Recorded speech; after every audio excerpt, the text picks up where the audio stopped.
I don't think that there's any reason I wouldn't be back. That was what you just heard Aaron Rodgers say. Let's start with you, Adam Schefter, as Mina Kimes, Marcus Spears, and Dan Orlovsky is here today as well. You had told us yesterday that a lot of this lies in Rodgers' own hands. After hearing what he said today, what else can you add, Adam? Well, it's interesting. I think today he tried to minimize the idea that gained some steam yesterday because he opened it up on Sunday saying that his future was unresolved. It was a beautiful mystery. We didn't know. And I still think that there is a lot of power that resides within Aaron Rodgers. Now, again, he's saying that he plans to be back, but I think his comments allude to the fact that he has different relationships with different people in Green Bay who feel differently about him and he them. So it's not just a simple situation of, oh yeah, you could tell that there's a question in his mind. He thinks he'll be back, doesn't know he'll be back. That's the reality of the NFL, where there are, as he said, very few absolutes in the NFL from year to year. Yeah, Adam brings up a good point, Dan. It feels like Aaron Rodgers was kind of trying to minimize, walk it back a little bit, and yet he still didn't come out and say, oh yeah, I'm a Packer for life, right? So there's still uncertainty. What's your reaction to what Rodgers said today? Yeah, relatively unsurprised, Laura. Like, listen, Aaron is a very aware player. He's a very aware human being. He knows that he's the MVP of the NFL, right? He knows that he just had one of the best seasons he's ever had. And so for him to make the comment, like, I think I'll be back, is just being realistic and understanding, like, they drafted a kid in the first round last year. They didn't do what I wanted them to do. I obviously made it clear that I wanted them to take a receiver relatively early. And so while I am Aaron Rodgers, and while I did play incredibly well this year, and while it would be absolutely insane for Green Bay to let me go, I don't think they will, but I'm not in control of that because of my contract, because of them making the selection that they did last year. So I do believe that Aaron is very smart, very calculated in the things that he says, but at the end of the day, it was an emotional post-game press conference. And he does reference both their starting tailbacks aren't under contract. His number 2 receivers, not under contract. His starting tight ends, not under contract. His starting center, not under contract. So I think he's just referencing, like, there's a lot of question marks tied to this really good football team.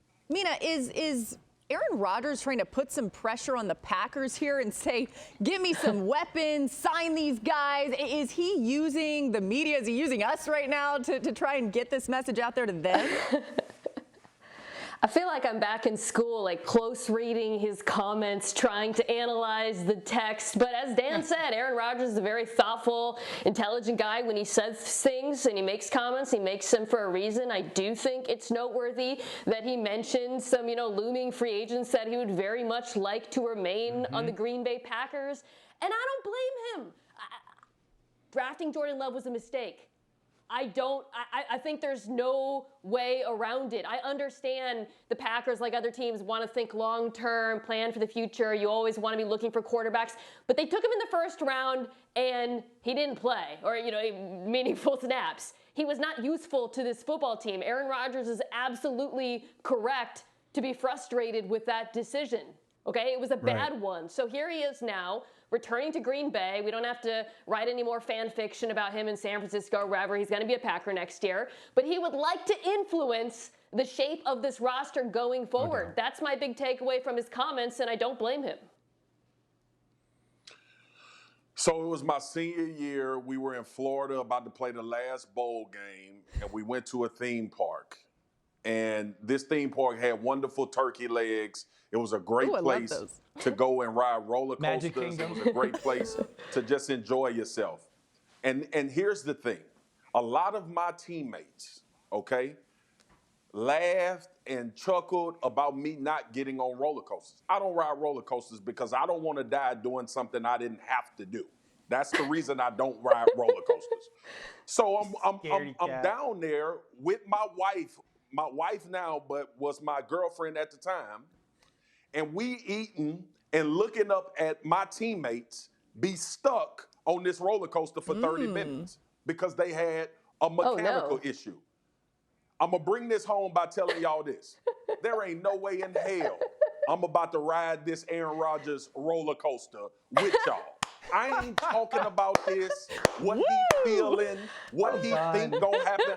I'm not about to continue to be on this. The bottom line is this. When Aaron Rodgers said his future was unknown, that's the part that raised my eyebrows. Because believe it or not, America, Aaron Rodgers does control his own future. Because if Aaron Rodgers does not want to play with the Green Bay Packers, he's not going to be playing with the Green Bay Packers. That is it. I'm off the roller coaster. Mina and Dan, everybody else that want to talk about it, y'all enjoy it. I ain't about to go up and down with it. Thanks for watching ESPN on YouTube. For live streaming, sports, and premium content, subscribe to ESPN+.